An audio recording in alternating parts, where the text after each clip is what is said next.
Eu tenho uma palavra de Deus para você.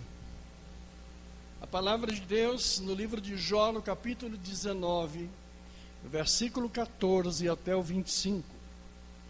Assim diz a palavra de Deus: os meus parentes me deixaram, os meus conhecidos se esqueceram de mim, os meus domésticos e as minhas servas me reputaram como um estranho, vim a ser um estrangeiro aos seus olhos. Chamei o meu criado e ele não me respondeu. Cheguei a suplicar com a minha boca, o meu bafo se fez estranho à minha mulher, e a minha súplica aos filhos do meu corpo. Até os rapazes me desprezam, e levantando-me eu, falam contra mim. Todos os homens do meu secreto conselho me abominam, e até os que eu amava se tornaram contra mim. Os meus ossos se apegaram à minha pele e à minha carne, e escapei só com a pele dos meus dentes. Compadecei-vos de mim, amigos meus, compadecei-vos de mim, porque a mão de Deus me tocou. Porque me perseguis, assim como Deus, e da minha carne vos não fartais? Quem me dera agora que as minhas palavras se escrevessem, quem me dera que se gravassem num livro, e que, com pena de ferro e com chumbo, para sempre fossem esculpidas na rocha.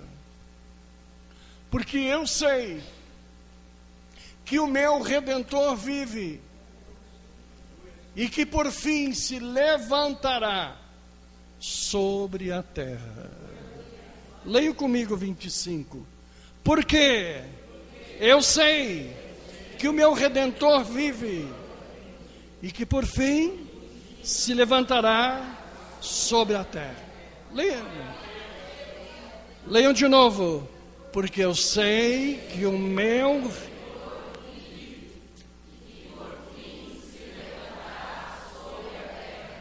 Glória a Deus. Que o Espírito de Deus digne-se abençoar a leitura desta santa e bendita palavra e nos dê um recado santo para as nossas vidas. Em nome de Jesus. Todos digam amém. Jó está suplicando.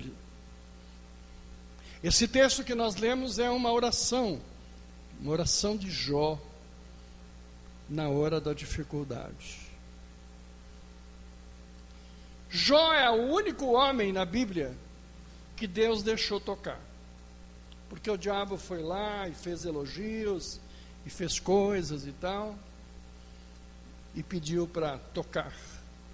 E o Senhor permitiu que tocasse para mostrar como ele era especial. Nunca mais, não tem nenhum homem na palavra de Deus que Deus falou, toca que eu deixo. Por isso, se você disser que você foi tocado pelo diabo com permissão de Deus, não é verdade, isso é heresia. Porque Jó foi a única pessoa que pôde, que o diabo teve autorização de Deus para tocar, porque o Senhor queria mostrar que ele era diferente. A história de Jó ela é mundial. A história de Jó, ela tem frequência entre os muçulmanos. Se você, dentro da liturgia muçulmana, do islamismo, Jó era conhecido, é conhecido. A vida deste homem foi conhecido pela perda, pelo comportamento dele e pelo resultado final. Ele verdadeiramente era um homem riquíssimo. E por isso, então,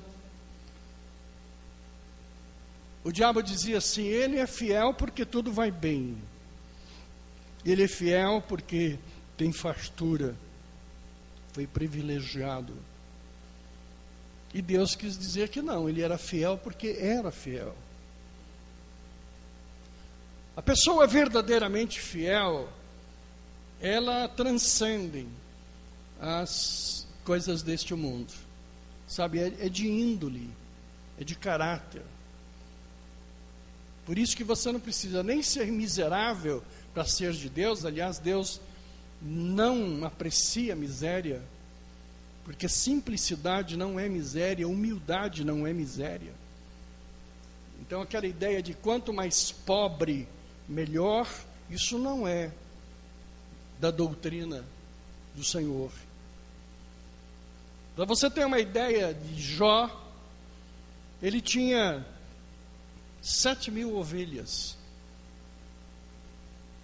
Você fazer uma ideia, 7.000 ovelhas sendo tosqueadas no tempo certo, e eu não sou especialista disso, é mais do que uma fábrica de tecido.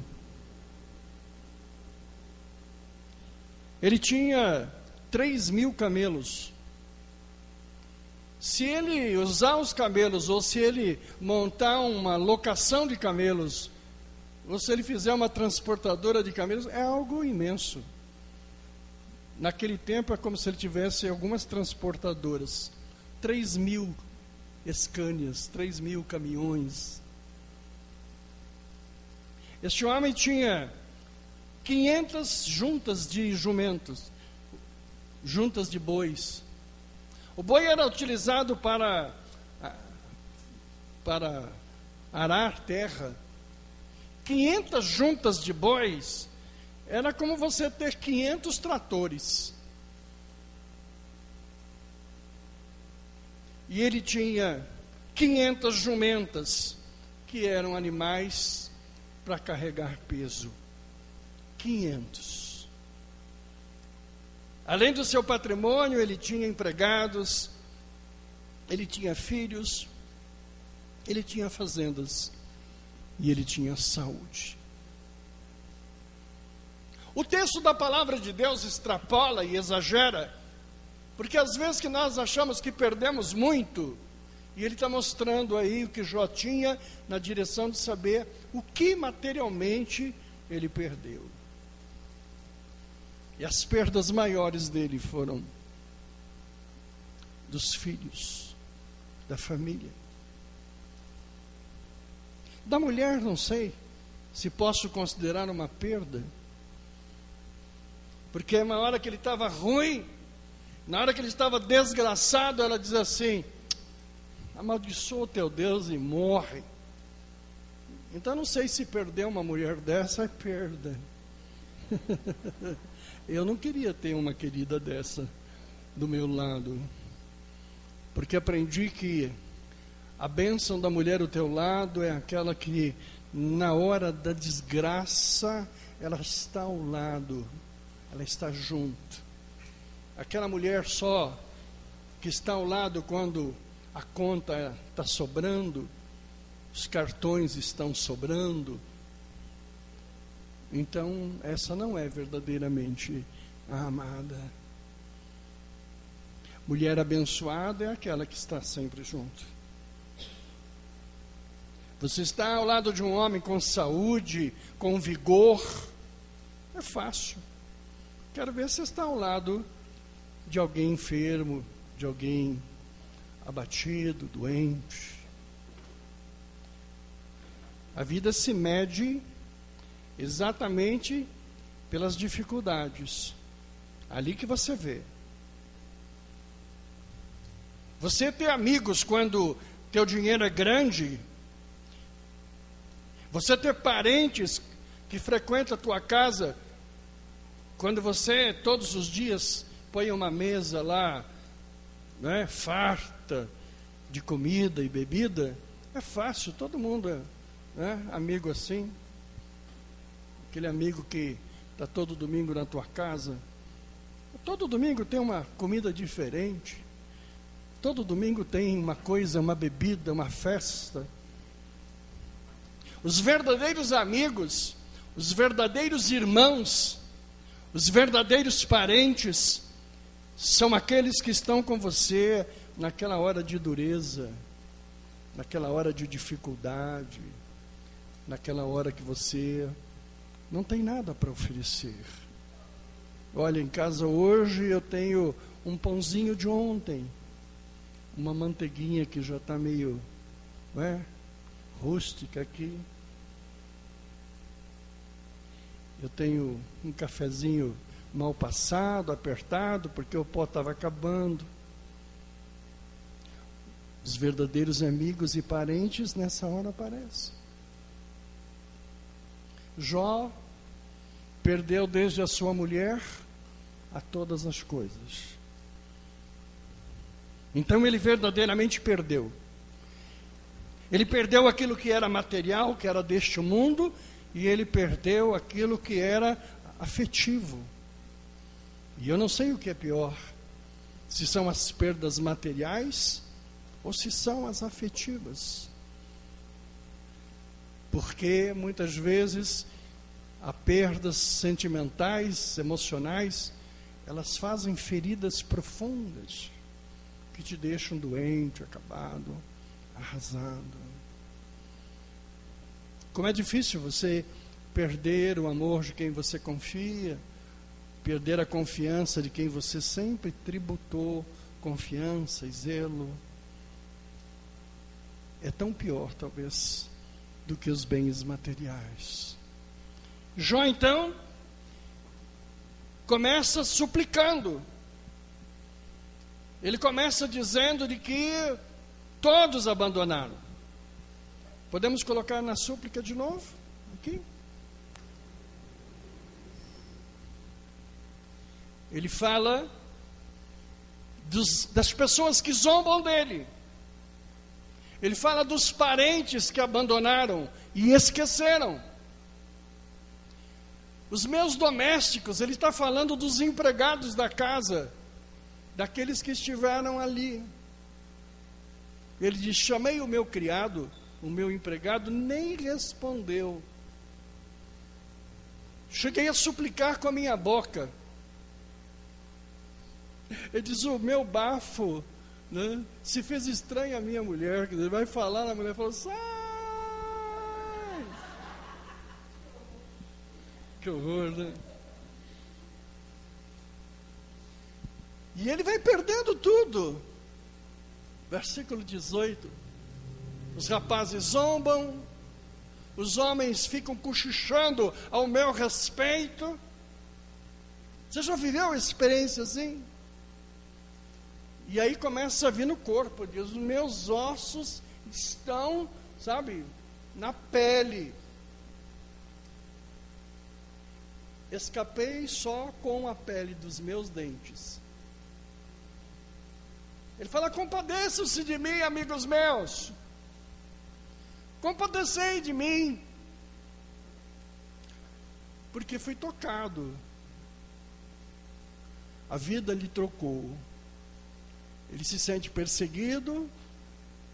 E ele sente que ele precisaria escrever isso, dizer isso, porque é profundo, é necessário. E vai assim até o versículo 25. Até o versículo 25. O versículo 25 é o tema central desta mensagem. É a glória desta mensagem escrita por ele. Olha como é o versículo 25. Porque eu sei. Porque nós podemos escrever de duas formas. Vocês sabem disso. Quando você escreve porque separado, você está fazendo uma pergunta. E quando você escreve porque junto, você está dizendo uma afirmação, uma resposta. Amém? Relembramos a aula de português? Tudo tem sentido na Bíblia. Olha como que ele escreve o versículo 25. Ele escreve dizendo, por que junto? Por que ele escreve por que junto? Porque ele está dando uma resposta. Não aparece a pergunta, mas ele está respondendo. Ele está respondendo. Alguém deve ter dito assim, por quê? Por que ele te tocou? Por que tocou na tua saúde? Eu fico imaginando aqui, na minha cabeça, que na verdade essas perguntas podem não ter sido feitas por ninguém, mas pela sua mente. Por quê? Por quê?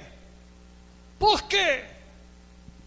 Eu recebo muito telefonema das pessoas dizendo assim, por quê, pastor? Por que isso aconteceu? Por que tocou no meu dinheiro? Por que eu estou duro, sem dinheiro, endividado? Por que eu estou doente? Por que isso? Por quê? Alguma vez você já perguntou isso? Por quê? Para Jó, ou alguém, ou a sua própria mente diz, por quê? Por que agora todo mundo zomba de mim? Por que todos os meus parentes sumiram da minha casa? Por que meus amigos desapareceram? Por quê? Por quê? Por quê? Por que separado?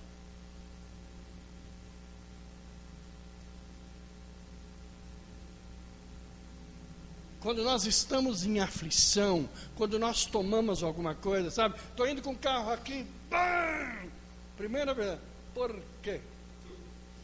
Se eu sou um exímio motorista maravilhoso, né? Esse carro é ótimo. Por que eu bati, meu? O que aconteceu? Ele abre a porta e diz assim, por quê? O que aconteceu? E ele, Jó, responde. O texto da palavra de Deus responde o porquê junto. Ele diz, porque o meu Redentor vive. Ponto. Ponto. Não precisaria mais explicar coisa alguma. Se alguém quer explicação por que Jó sofreu, ele está dizendo, porque o meu Redentor vive. Olha para quem está do teu lado e diz, o teu sofrimento é porque ele vive.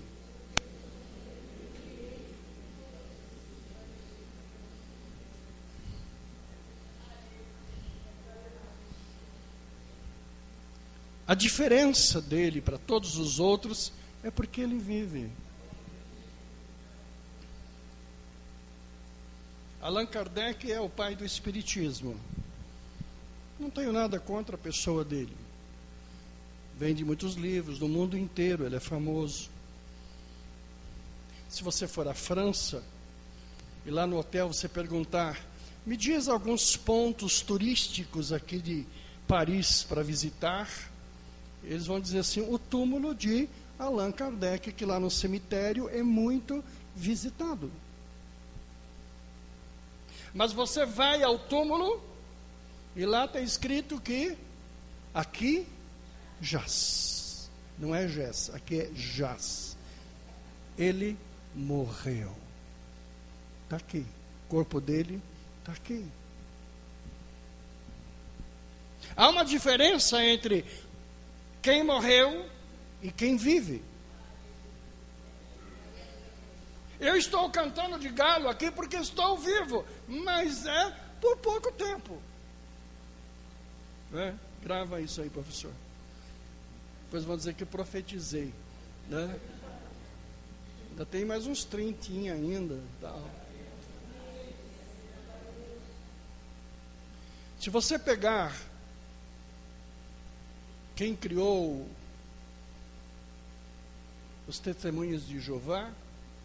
Você vai lá nos Estados Unidos, o Russell já foi. No túmulo dele está escrito aqui, já morreu. Tudo que ele disse, as afirmações, tudo está com ele ali, registrado num livro, mas está ali. Ele não pode sair dali para confirmar, para retificar, para ratificar, para mudar. Ele não, ele morreu. Se você quiser pegar a liderança política do mundo, Hitler, os alemães adoravam. Nós temos aqui historicamente que Hitler é um horror. Mas se você vai na Alemanha, e quem já foi na Alemanha, e quem conhece um pouco lá do povo alemão, olha, não brinque de falar mal do Hitler na Alemanha não, você vai encontrar problemas. Porque ele era amado. Ele livrou a Alemanha de uma crise fantástica, ele trouxe emprego, ele acabou com a crise, ele levou, sabe, se você conhecer a história do outro lado, você fica, é diferente de nós. Ele morreu, e bem morrido, e não se sabe nem onde, nem como, nem onde está. Porque não existe túmulo de Hitler. Como não existe de Alexandre o Grande, que dominou a terra. Todos os grandes. Eu já estive em Cuba. Você não imagina o que representa a figura do comandante? Para você chegar até próximo do assessor dele, você precisa, nossa, se curvar e tanta coisa mais e tal. Ele não morreu. Mas está lá, apagadíssimo. Daqui a pouquinho ele, tchau, vai embora. Aquele homem exuberante, cruel, violento, macho. A minha geração teve um que era contemporâneo dele, que era Che Guevara, grande rei da América. O homem que, sabe, Che morreu na Bolívia. E o corpo dele está, não sei se na Bolívia ou na Argentina, em algum canto enterrado, jogado, e o Che, tchum.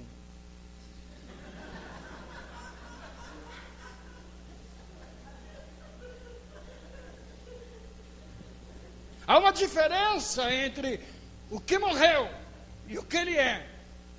Morrer significa finito, significa limitado. O único que é cabeça de uma doutrina que viveu depois, morreu e viveu, é o Senhor Jesus.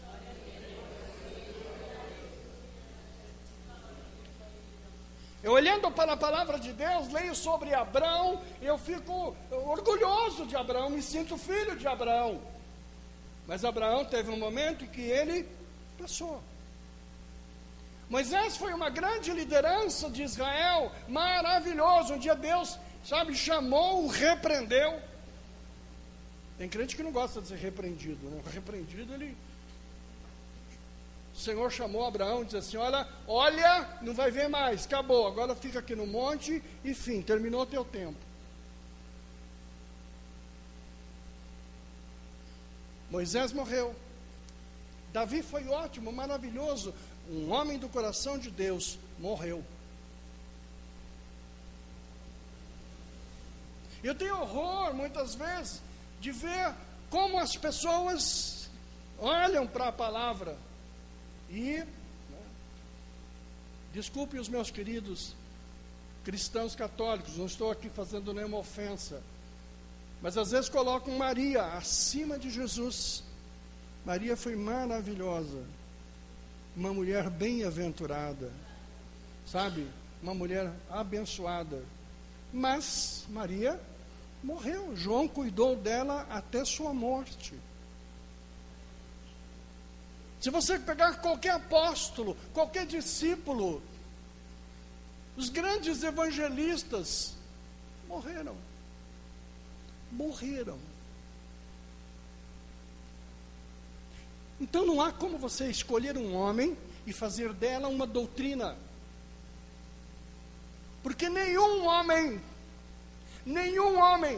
por mais importante que seja, cabe no versículo 21, do versículo 25, do livro de Jó.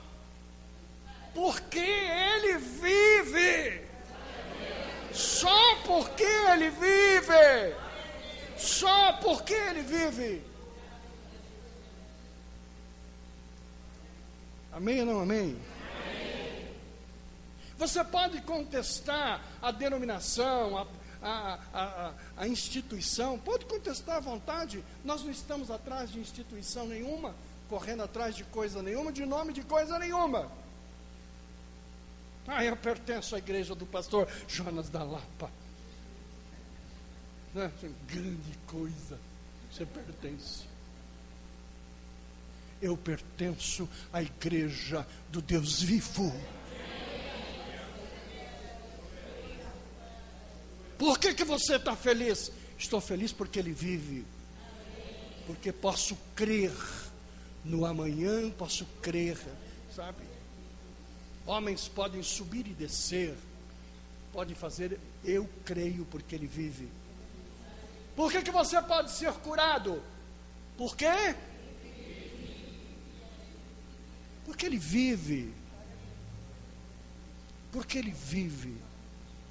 Porque Ele vive. Não é pergunta, mas é resposta, porque o porquê está junto.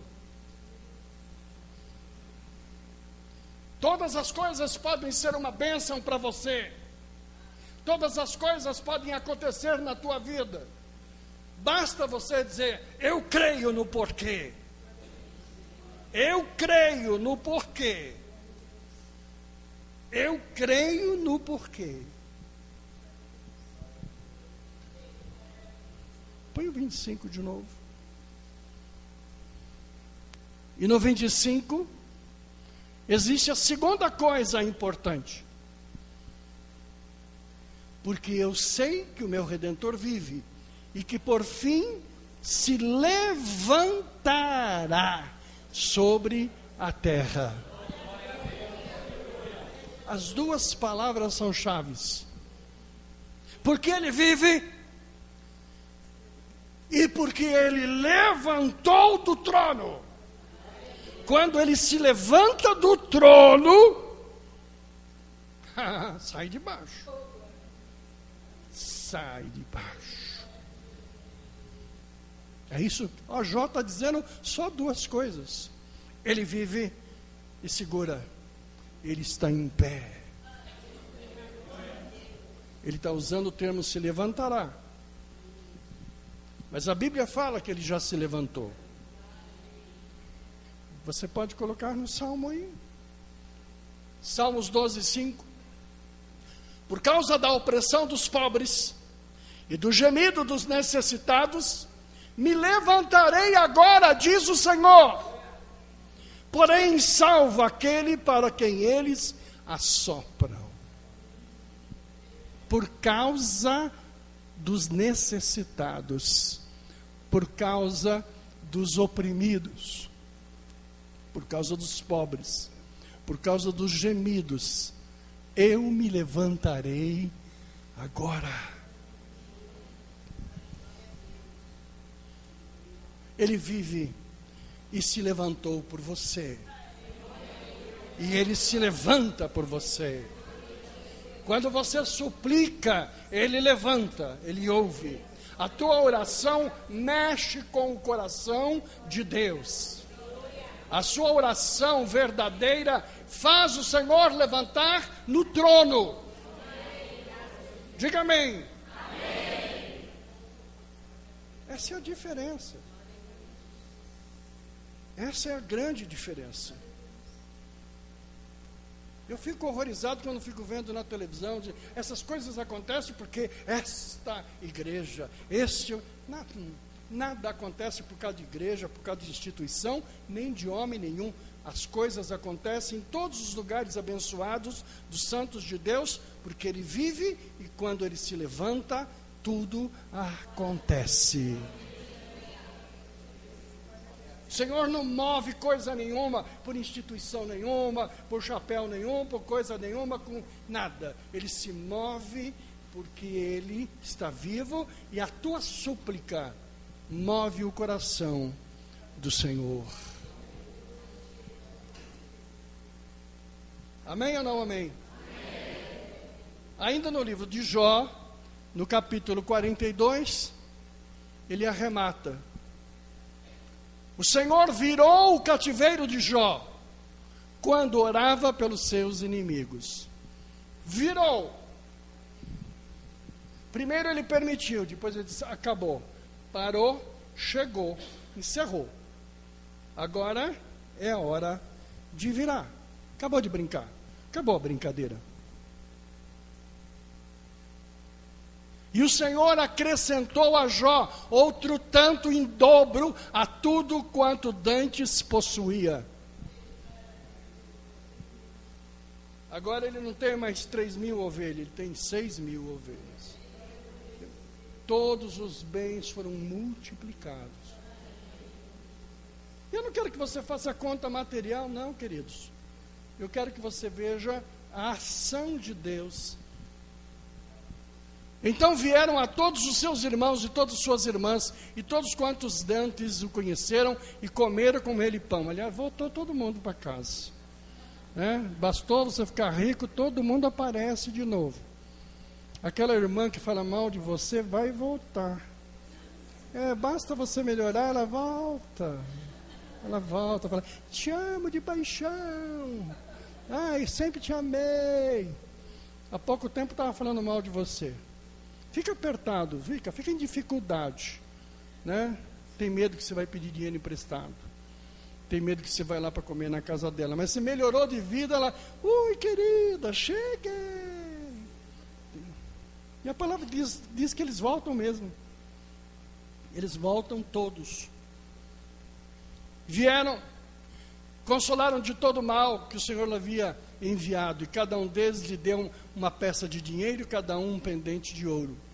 E assim abençoou o Senhor o último estado de Jó, mais do que o primeiro, porque teve 14.000 ovelhas, 14.000, e 6.000 camelos, e 1.000 juntas de boi, e 1.000 jumentas. Reverteu. Mudou.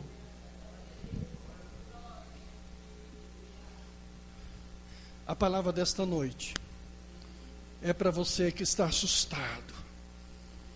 Aliás, venho pregando muito sobre isso, para consolar teu coração, mas não no sentido de consolar para dizer, passa a mão na tua cabeça. A palavra desta noite vem para dizer assim: o Senhor vai mudar tudo isso. Você até é meio durinho de coração, é meio teimosinho de coração. Ouve, não muda nada. Teimoso, teimosa.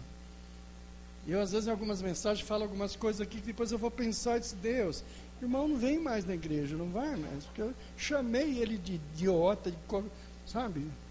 Esse pastor é irreverente. Mas eu falo isso que é para provocar você.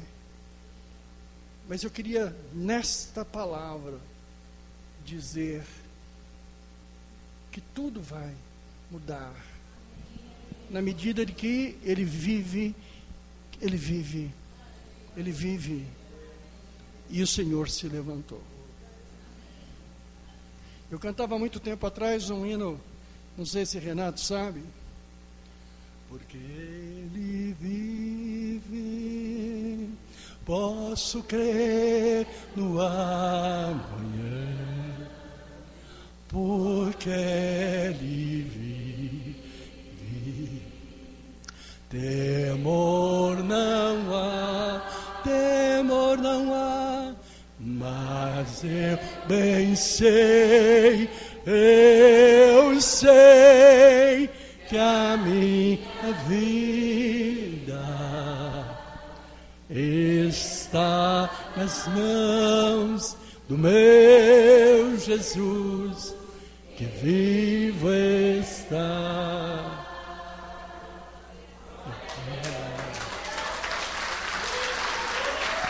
Glória a Deus!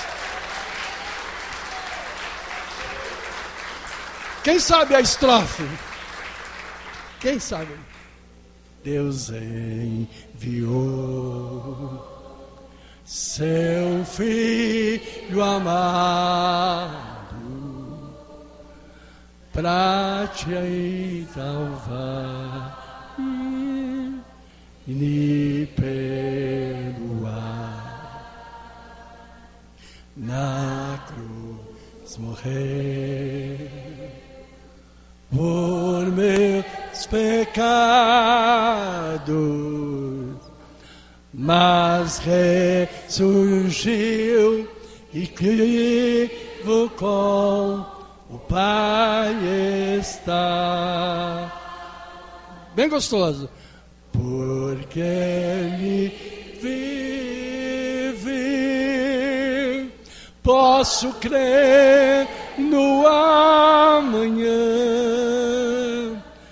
Porque Ele vive,